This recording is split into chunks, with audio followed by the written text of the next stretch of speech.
Buenos días.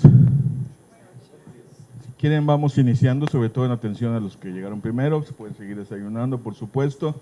Esperemos que lleguen algunos otros compañeros, pero también sé que todos ustedes tienen una agenda cargadísima y más vale atender lo que les citamos. Realmente nos da mucho gusto. Hace algunos meses que no hacíamos un evento, entonces déjenme empezar. Soy Rogelio Gómez Hermosillo, soy coordinador de la Acción Ciudadana frente a la pobreza. La Acción Ciudadana frente... Algún día... No, a ver, espera. No. Déjenme que pase la lámina y con mucho gusto. Mira, aquí sí se movió, ya no. A ver, está proyectando otra cosa. Sí.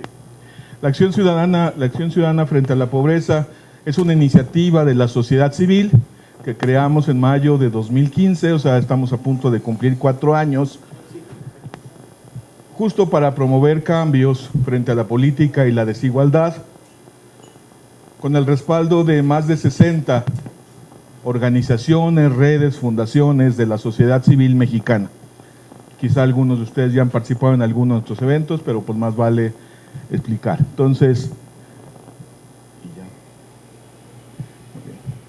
el propósito del día de hoy es presentarles un nuevo producto que lo que propone es una agenda para nuestro país que llamamos Observatorio de Trabajo Digno, porque quien trabaja no debe ser pobre.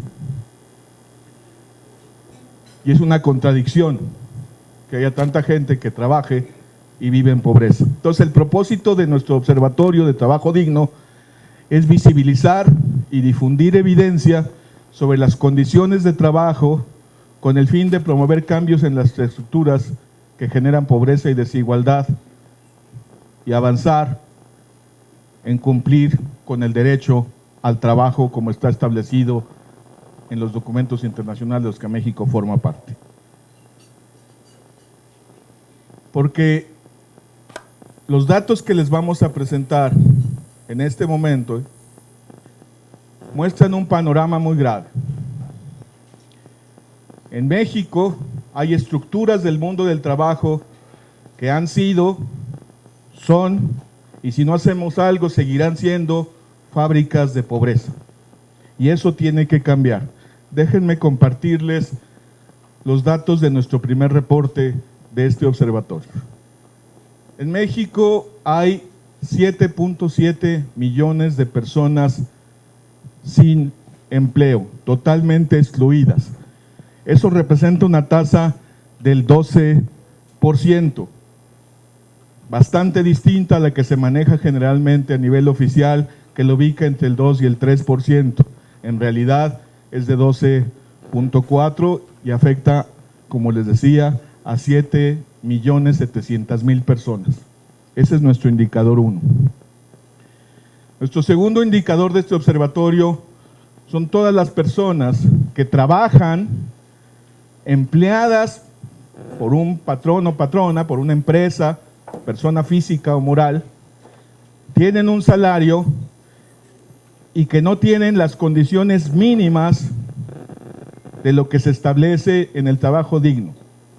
Y lamentablemente en nuestro país, 8 de cada 10 personas que trabajan empleadas con un salario no tienen condiciones de trabajo digno. Se les incumple su derecho al trabajo.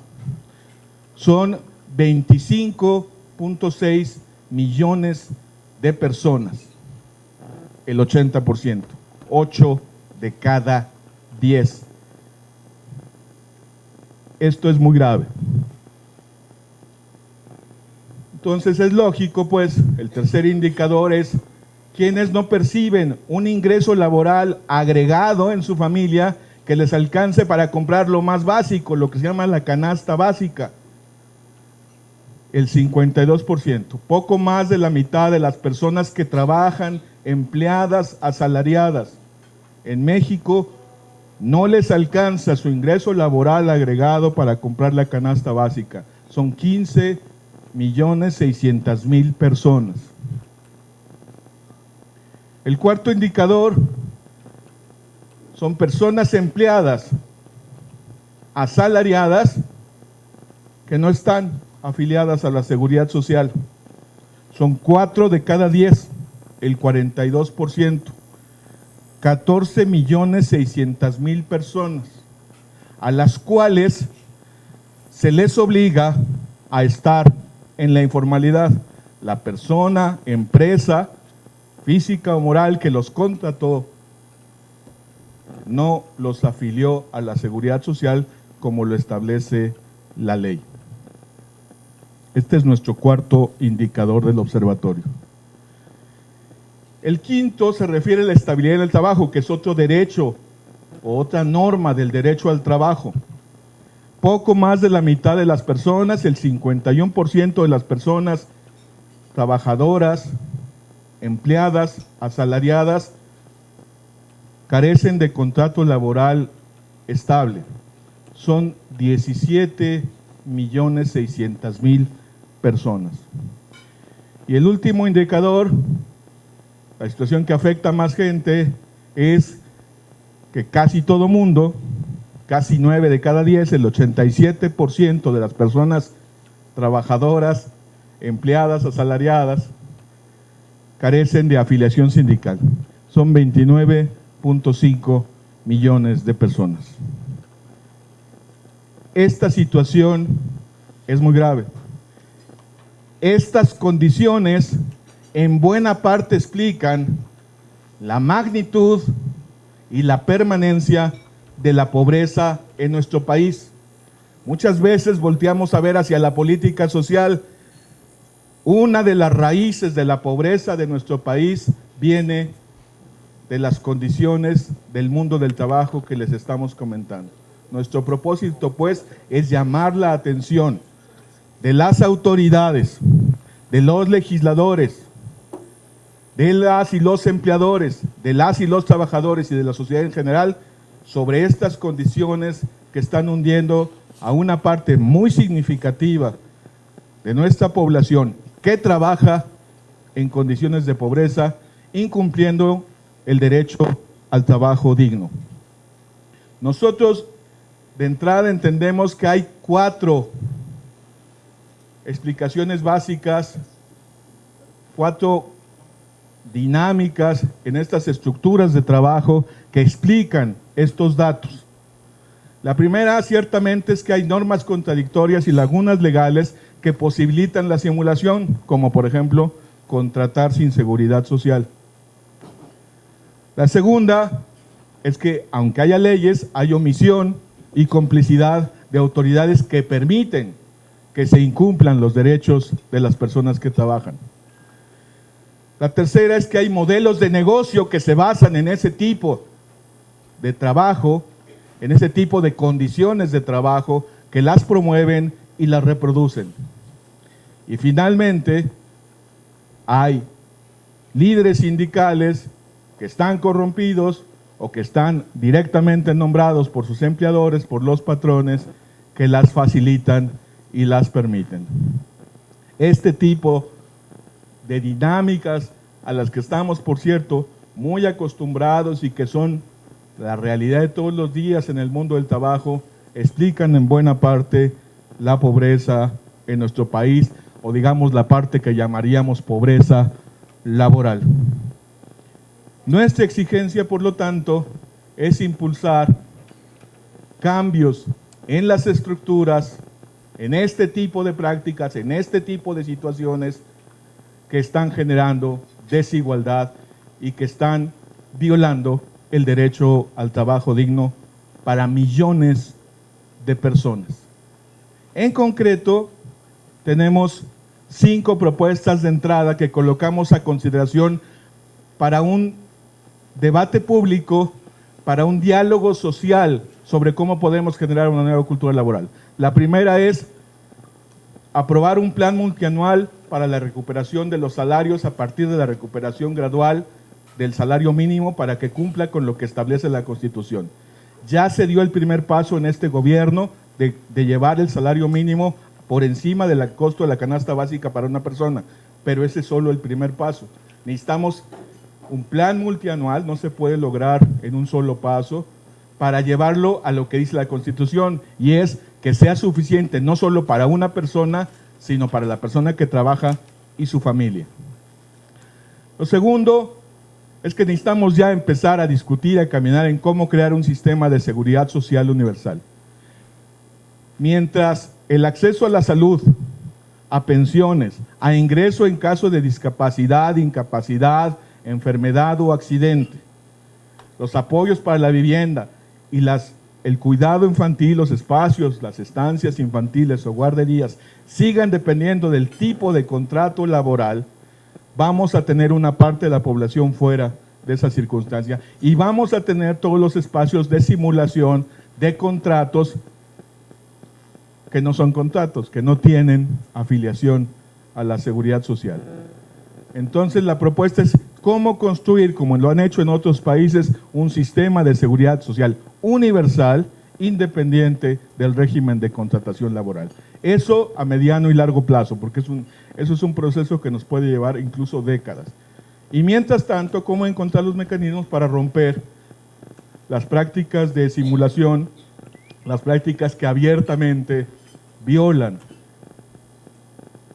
la ley al hacer contrataciones sin seguridad social.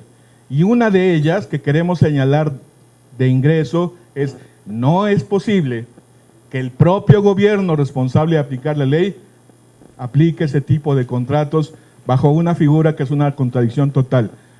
Hacienda le llama honorarios asimilables a salarios, es decir, te contrato asalariado pero no te afilio a la seguridad social, que es justamente lo que explica estos datos. Lo tercero es que evidentemente se necesitan reformar algunas disposiciones que abren el espacio a esta simulación, pero también se necesitan sancionar las prácticas de quienes están utilizando esas lagunas que contradicen el derecho, porque el derecho es claro y la Constitución es clara. Los tratados internacionales, los que México forma parte y que son vigentes a partir del artículo 1 constitucional, es claro. Por lo tanto, las autoridades tienen que encontrar la manera de que la ley se aplique en el mundo del trabajo. Cuarto, hay que reformar las leyes discriminatorias. Ya se dio un primer paso con el reconocimiento del derecho de las trabajadoras del hogar a la seguridad social, pero todavía hay que resolver el asunto de la jornada laboral. En fin, hay una serie de condiciones en la ley, por ejemplo, que también afectan a los jornaleros agrícolas migrantes, que abren el espacio para el trabajo infantil, que evidentemente está prohibido, pero que encuentra, digamos, caminos para expresarse. Y quinto, y esto puede ser el inicio del proceso, estamos llamando a que haya un diálogo nacional, un diálogo social nacional para generar una nueva cultura laboral que esté basada en el cumplimiento del derecho al trabajo, tal y como lo establecen las normas internacionales que México hizo vigentes en su artículo 1 de la Constitución a partir de 2011. Entonces, con estas 5 propuestas arrancamos este diálogo, esta invitación, y este es entonces el propósito de este observatorio. Queremos colocar el espejo de los datos a nuestra sociedad para que se entienda que no va a haber manera de reducir significativa y sosteniblemente la pobreza mientras no encontremos una manera para que la economía y sobre todo el trabajo sean una fuente sostenible de bienestar y de superación de la pobreza y la desigualdad. Esta es la lógica, pues, del observatorio. Déjenme entonces recordar, sobre todo para quienes no hayan estado en contacto con la acción ciudadana frente a la pobreza, por qué una organización de la sociedad civil, que no es una organización del mundo del trabajo ni de la economía, sino de la sociedad civil, está en esto. Bueno, nosotros les decía, la acción ciudadana frente a la pobreza surgió en mayo de 2015 y desde nuestro pronunciamiento fundante, desde ese día, desde mayo de 2015, dijimos con toda claridad que no hay manera de enfrentar la pobreza y la desigualdad en México si no se toman también medidas económicas. Que la visión de querer reducir el llamado combate a la pobreza a acciones de programas y políticas sociales es insuficiente y puede ser totalmente equívoco y luego totalmente inútil si además los programas no sirven o se utilizan con fines clientelistas. Hemos explicado en nuestros documentos analíticos desde que surgió la acción, desde ese primer documento, que uno de los factores generadores de pobreza en México es la pobreza laboral y por eso, a partir de fines de 2015, empezamos una campaña para colocar un símbolo, para colocar una primera vuelta de tuerca de un cambio que puede verse como menor, pero que tiene mucho que ver con este enfoque sistémico, que ha sido la batalla por el salario mínimo, tachado, suficiente, el salario suficiente a partir de la recuperación del valor del salario mínimo. Ahí entonces, lo primero que tuvimos que hacer, junto con muchos otros actores, por supuesto, fuimos a la Cámara para que la Cámara aprobara lo que se llamó la desindexación del salario mínimo, que es que toda aquella ley, decreto, reglamento que dijera que la multa, que el crédito, que algunos impuestos, una serie de cuotas y de cosas estaban cotizadas en salario mínimo, quedaran totalmente separadas y que todo eso se refiriera a otra cosa que hoy se llama la unidad de medida y actualización, para que el momento en que se pudiera aumentar el salario mínimo no afectara esas otras cosas. Eso se logró en diciembre de 2015, fue un primer paso. La campaña por el salario suficiente o salario mínimo suficiente, en 2016 hicimos un evento de evaluación ciudadana de la CONASAMI, donde mostramos que la política de la Comisión Nacional de Salarios Mínimos era una política generadora de pobreza. Tuvimos una conferencia internacional en septiembre de 2015 donde trajimos a los principales expertos a nivel internacional, académicos, que forman parte del pensamiento económico mayoritario, del consenso económico, que explicaron cómo puede funcionar y para qué sirve el salario mínimo, y claramente le quitaron todos los mitos y todos los prejuicios que se habían inventado en México para decir que el aumento al salario mínimo sería inflacionario o provocaría un caos. No es así, ya se probó. Nosotros pensamos que ese fue un momento de empezarle a dar la vuelta a la tuerca y ciertamente pudimos presentar un documento técnico que sirvió para crear el monto independiente de recuperación, el MIR, que permitió diferenciar la parte porcentual que se le aumenta el salario mínimo de la parte en pesos y centavos con la que por primera vez en la aprobación del salario mínimo 2017 subió por arriba la inflación. Fueron solo 4 pesos, pero por lo menos fue romper la decisión de que solo se podía subir el índice de inflación, porque si no generaría un efecto faro. Tenemos presentado una queja ante la Comisión Internacional de Derechos Humanos por un caso de violación del derecho de una persona que trabaja y que gana salario mínimo y que está vigente. Lo que pasa es que la Comisión Interamericana de Derechos Humanos tiene plazos largos porque tiene una gran carga de casos de todo el continente, iba a decir todo el mundo, pero no, de todo el continente, y entonces pues los va resolviendo conforme va avanzando. Nuestro caso está totalmente sustentado porque el caso de esta trabajadora, a la que le llamamos Luz, que tiene otro nombre, para cuidar su identidad,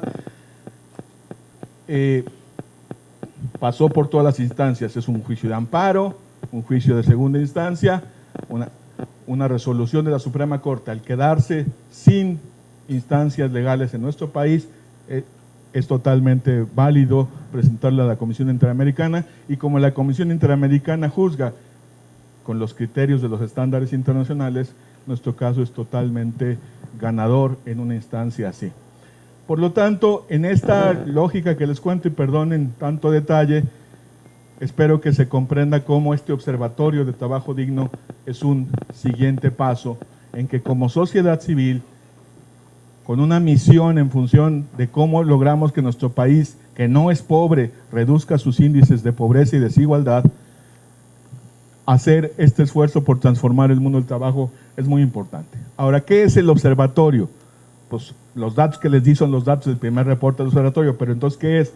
Bueno, pues es una herramienta para la generación y para la difusión de evidencia, de información, de datos duros sobre las condiciones del mundo del trabajo que tienen que ver con la desigualdad y con la pobreza.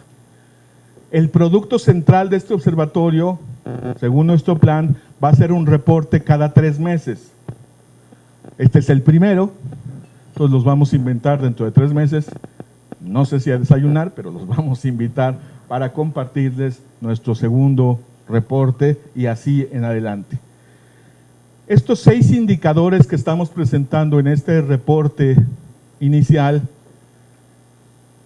no los decidimos aleatoriamente.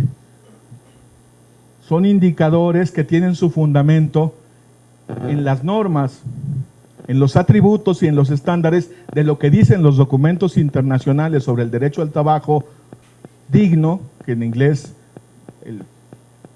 dice el documento de la ONU, decent work, y entonces en español lo tradujeron como trabajo decente, pero nosotros pensamos que eso no se entiende bien en México, suena a trabajo decente como si fuera indecente, inmoral, entonces mejor pues, pensamos que es mucho más claro llamarlo trabajo digno, pero de lo que estamos hablando es a lo que dice el documento de las Naciones Unidas sobre decent work, o trabajo decente si lo leen en español. Son esas normas las que dan fundamento a estos 6 indicadores. Habría más, las normas establecen más, por ejemplo, establecen la seguridad y la higiene del trabajo. Sí, pues, pero de eso no hay datos duros regulares.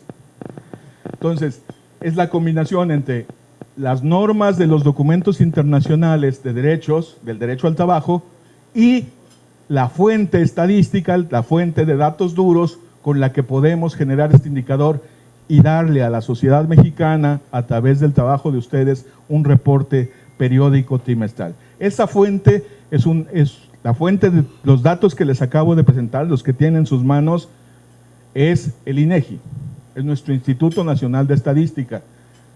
A través de una encuesta, de un estudio, uno de los más sólidos, por cierto, y de los más constantes que tiene el INEGI, que es la Encuesta Nacional de Ocupación y Empleo, la ENOE.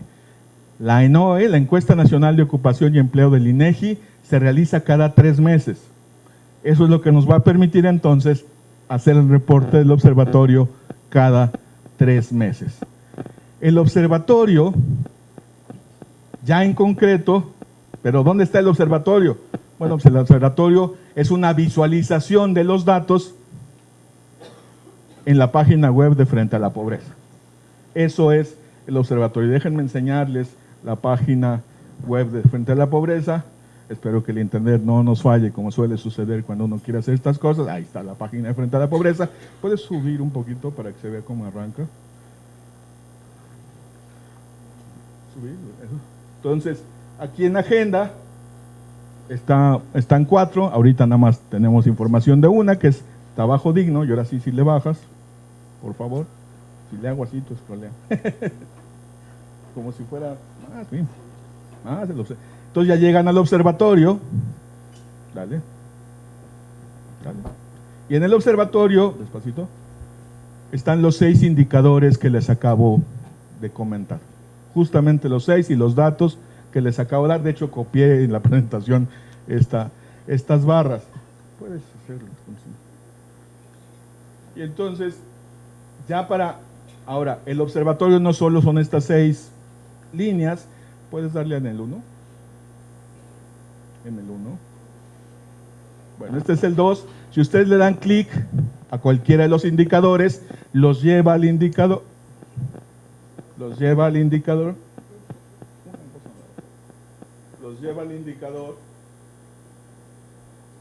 Bueno, ya vamos al 1, parece. Que trae una explicación de dónde sale ese indicador, sobre todo la fuente, digamos, normativa en los documentos de derechos humanos, del derecho al trabajo. Luego viene una explicación metodológica más o menos sencilla. Quien quiera una explicación metodológica, de esas duras, con toda la formulita, está aquí adentro, en un documento allá abajo que dice consulte el anexo metodológico. Este es para el público en general, que tiene este indicador.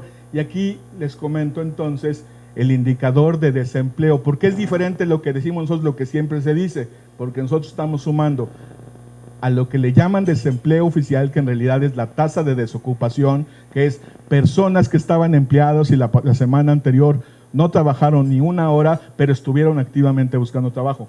Ese es el 3%. Pero aquí hay otro desempleo oculto que el mismo INEGI, la misma ENOE, nos muestra que le llama personas que tienen disponibilidad e interés para trabajar, pero que ya no buscaron trabajo porque consideran que no lo van a poder conseguir. A eso le llamamos desempleo oculto y esta es la explicación sencilla de eso y por eso nos sale 7.7 millones. No es una ocurrencia. Esto yo lo escuché por primera vez de un economista allá en los lejanos 1980 y tantos cuando empezaba yo a participar. O sea, esto lo validamos con un conjunto de académicos, no es súmale A más B, ponle, agrégale 2 y réstale el número que pensaste, es absolutamente lógico. Y es tan lógico si el desempleo en Estados Unidos ronda siempre entre el 6 y el 7 si no hay crisis, cuando les va bien 5 punto algo. Y en Europa y países como España siempre anda entre el 8, 9 y a veces llega a 10, 11. Es absolutamente incomprensible que en México estuviera durante todos estos años en 3 o en 2 punto algo. Entonces, no estamos haciendo trampa, estamos tratando de que se parezca a cuál es el real desempleo. De hecho, yo creo que es más grande si le agregamos subocupación y personas que trabajan por su cuenta y no les alcanza ni para la canasta alimentaria. Se están dedicando a algo, pero en realidad es para no morirse de hambre. Bueno, ese es el de desempleo, así están todos los otros, si le pones al 2. Este nada más, ya no hago más largo la historia, ahí están todos, pero el 2, es el indicador síntesis.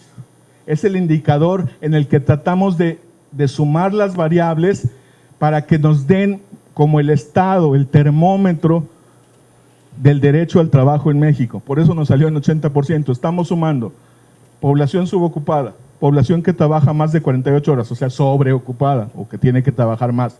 Población a la que no le alcanza el ingreso, que es nuestro indicador 3, población sin seguridad social, que es nuestro indicador 4, y población sin contrato estable, que es nuestro indicador 5. Esos 5 variables son las 5 carencias que metemos al cálculo de este indicador y que entonces dan, sí, pues con la metodología.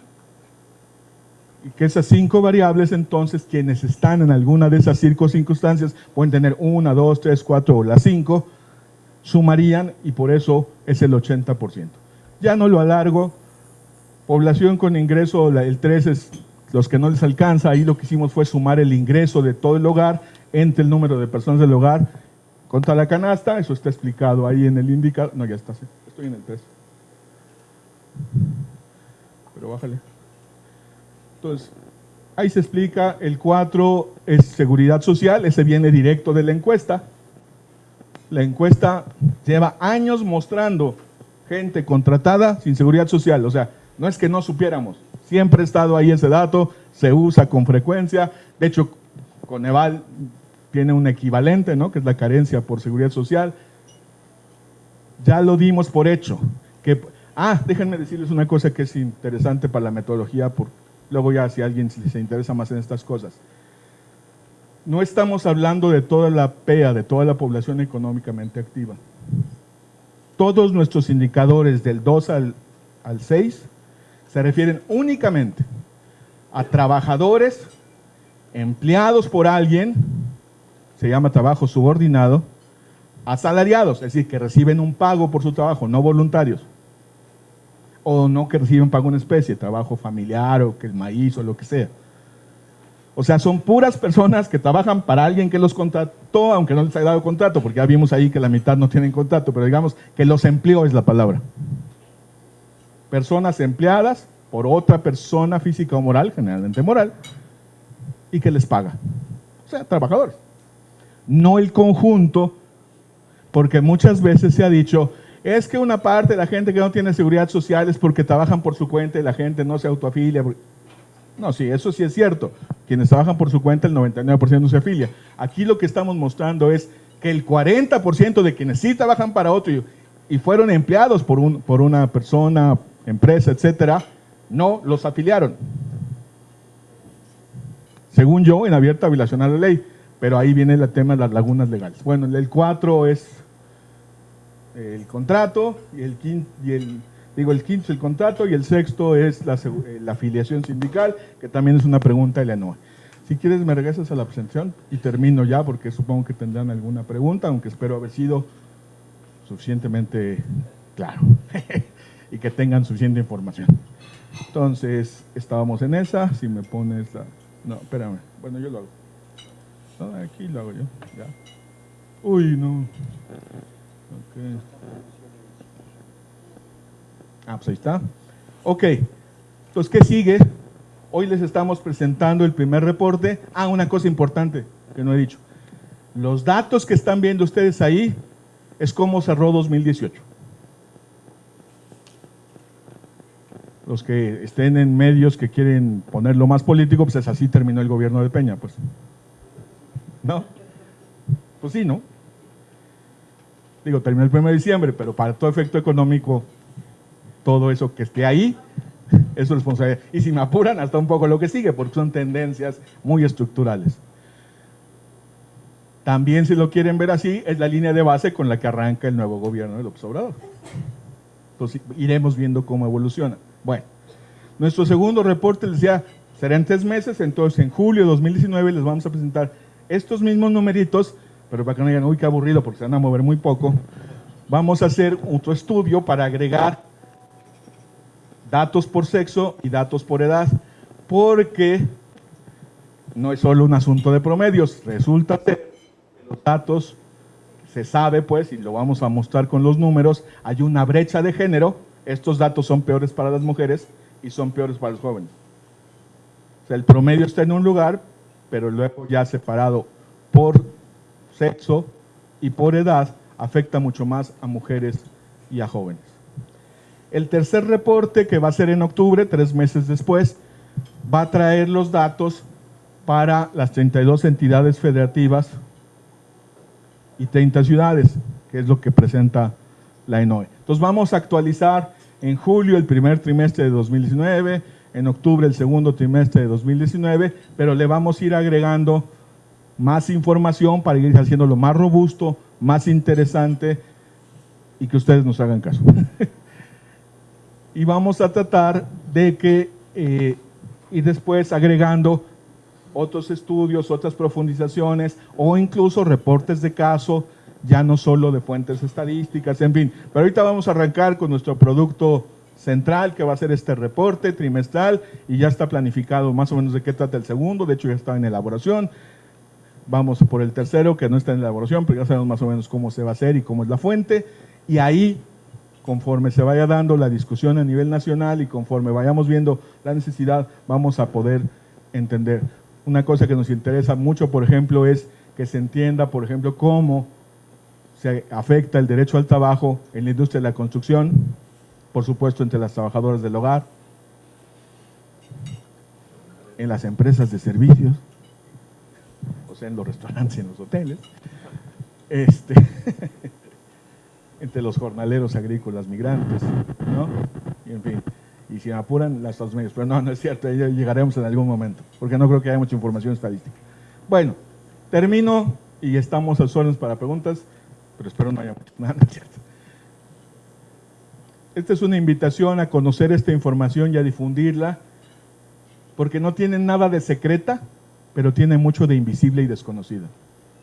Siempre ha estado ahí, pero no se ve, no se maneja y no escandaliza como nos debería escandalizar. Nuestro lema puede sonar muy simplón, pero es un escándalo, es una absoluta contradicción con el modelo económico. No estoy hablando con otro, que haya gente que trabaje y no le alcance ni para lo más básico. Quien trabaja no debe ser pobre.